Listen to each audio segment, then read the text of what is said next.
I would like some assistance here navigating this Dolphins game, Stugotz, that is going to be on Friday. That this Thanksgiving is an unusual one in football. I am used to the Detroit Lions being a total afterthought. They're always bad. Someone's going to trample them. It doesn't matter. Their game matters. It doesn't matter. No, part of my Thanksgiving has not been Detroit football. It's that Detroit's going to make the football bad. My Thanksgiving football's, it's not just Thursday football. They need more rest. They shouldn't be out there at this point in the season after 3 days of rest. The football can be pretty bad on Thanksgiving, at least in part because Detroit's always involved in it. Yeah, Right. I am welcoming the refreshing change of pace in being able to see a good football team there. I mean, Packers-Lions, for the Packers to be the bad football team in that equation so quickly, this turnaround of Dan Campbell's, it's pretty impressive because normally this betting window was reserved for hoping to God Brandon Pettigrew can catch a touchdown. now you got several players on the field. Old number 84 spent so many Thanksgivings rooting for that guy. Oh, my God. There's a time-honored tradition of betting $25 on Brandon Pettigrew to score a touchdown. I don't think that people really understand, and maybe they will be taught this on Thanksgiving before we get to also the Dolphins, who have been a laughingstock for 20 years. They've been a regional team. They've not been a national team. This is the first time they've been a national team since, like, Ricky Williams was here. I think I've got that right. It's been a long time. I'm trying to think if they were even a national team then. Maybe not. That was a good run that concluded with Juan said, Latham, but that was they were in the conversation. I don't think it felt like this, though. They were national when Nick Saban They came were in. they were considered like a top 3, top 4 team in their own conference back then.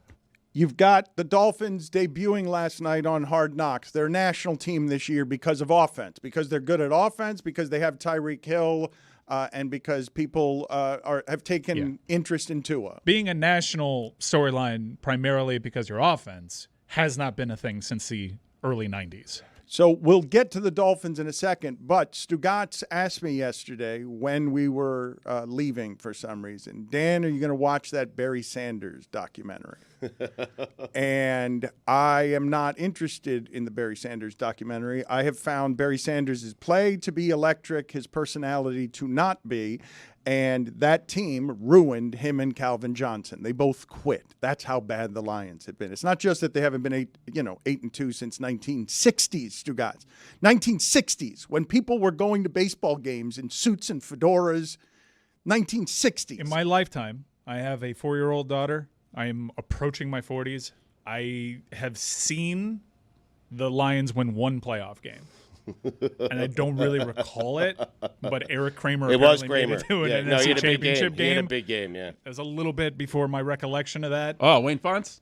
Are the Lions in the same boat as the Dolphins? As this is the best it's been in decades? No, the Lions are the worst of this. Oh, no Lions one. win. No, but I'm saying right now, the way we feel about the Lions is as good as we have in decades. Yes, for certain, yes. The Lions or the Jets. Those are the two, like, for fan bases that have been tortured over Not the 40 Jets. years. Dude's like, I wanna get in no, here. Stugotz. You know what? No, Earlier- Stugotz. Earlier in the week, I let it slide because I mentioned No. the Browns, and he's like, "You went to 2 AFC championships with did. Kozar. You did. You went So to did 2 AFC you. championships with Mark Sanchez. So Yeah. did you. Dude, the Dolphins could make the argument that in my lifetime, the Jets have been better. No, you cannot. No. Dude, I No. remember In terms of three. accomplishments? You can't. Vinny Testaverde, 2 Mark Sanchez. You've been within a game of the Super Bowl 3 times recently. Really 4 if you want to count Richard Todd, A.J. Dewey, Shula put the sprinklers on, made the field wet, he cheated. We remember that game. Too soon? I don't remember soon. that game. Wow. You don't What year was remember that? 84, I think. 1970s. Yeah. It's a before he was Lions. alive. I was Then born it- in 84. Then it's the Browns, and your Jets are right there in that miserable conversation. Okay, all right. Semantics. What a sad argument we're having. He wants to be a bigger loser. All of us are right now. No, I'm the biggest He loser. wants that. Stugotz wants to be the biggest loser. We're like, no, it's Lions fans. They win. And Stugotz's like, no, I'm the biggest loser. Dolphin fans are like, I can get in this game. Mike's like, Browns, what about us? But I'm not doing it off of your lifetime. I'm doing it off of my lifetime. In my lifetime, the Dolphins have been good. They have. I'd say us. The Dolphins have made one player quit, Ricky Williams. The Detroit Lions have made 2 of their best players quit, Calvin Williams and Barry Sanders. Calvin Johnson, Megatron. Excuse me, Calvin fine. Johnson. That is a fine. Yeah. The tall So are you guy, watching the documentary? tall guy in Detroit. Are you watching this He said no, documentary? didn't It's Roy Bye Bye. Williams? I'm not. It's Bye Bye Barry on Amazon Prime, and I'm not watching it. Although I saw 7 minutes of it last night, and On mute. then stopped watching it. Huh. I gave it 7 minutes, which Really? is Just How gave does up. How does a documentary lose you in 7 minutes? Did you do the thing with your hands where you clap? I'm done with this. like a blackjack punt on dealer interviews, leaving you're like, the Where did table. they lose you? I mean, I didn't go in with the most optimism, but then Barry Sanders, because he's not a great interview, wasn't. So it's when Barry Sanders started talking? Yeah, I mean That you gave up on a Barry Sanders I documentary. thought you Good were. part, I right. thought you were going to give me in the first 7 minutes. I thought you were going to give me some of the stuff I wanted to Hook keep me me in. here. Nope. You did it exactly the way I thought you were May I going to do ask it. you, what you is it added some smoke to the situation. You put some video on it, but nope, it's not that interesting. May I ask you what it is about the 90s Lions that you were looking forward to most about this documentary? Well, this part. Thank you for asking. How they broke 2 players?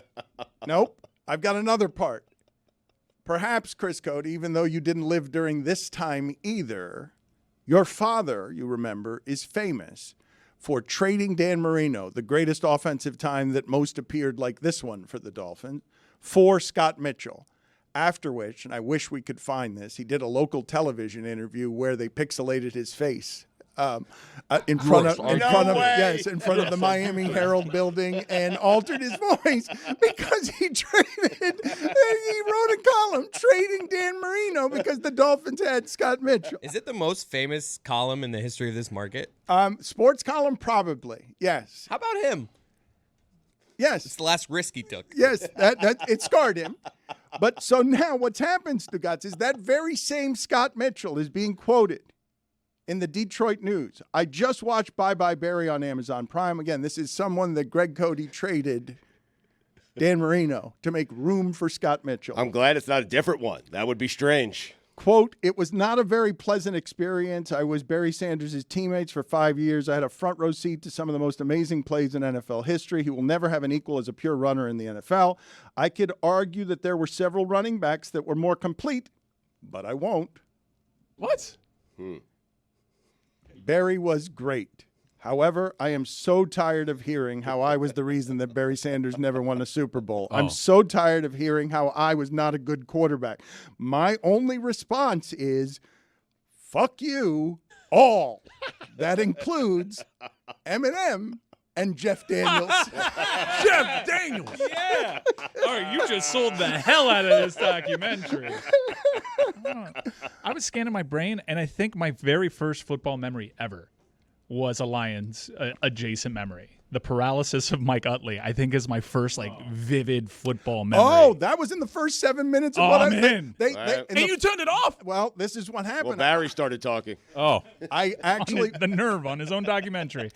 Roy, thank you for asking, because perhaps it wasn't just being bored by Barry Sanders talking that got me out. Perhaps, given what just flashed in my mind, it was just my moral conflict with all of this.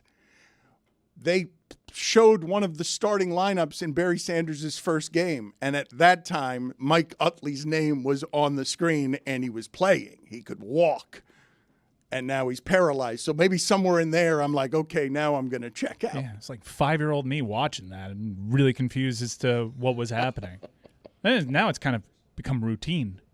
Paralysis? Or at least more routine. But that was it's stark. That's crazy that my first football memory is a player getting paralyzed. In, again, Lions football that wasn't any good 30 years before that and wouldn't be any good 30 years after that. Like that's why, Stugotz, I'm surprised to hear you. Like, I understand long-suffering Jets fans, but no, the Lions haven't been anywhere close to having a team that all of us look at and watch and say, Fair. yeah, that could be in the NFC Championship game. That has not happened in those uniforms or any Detroit uniforms for as long as I've lived. Not with Stafford. They didn't make Stafford quit, but they tried. They tried to make him quit. What the tattered remains of Stafford that won a Super Bowl as soon as he got out of Detroit? In retrospect, that is one of the more fascinating NFL trades. Yeah. I mean, the Lions won the trade. It's not every day that you see two starting quarterbacks traded for one another. But the plan was, all right, we're just doing this to make the salaries work out, and they'll clearly move on from Goff. But Goff totally reshaping himself. It's the rare trade where one team won the Super Bowl, but the other team won the trade. Debatable. That's amazing. Yeah. What he Long-term. just did, Yeah. you saw what just happened there, right, Chris Cody?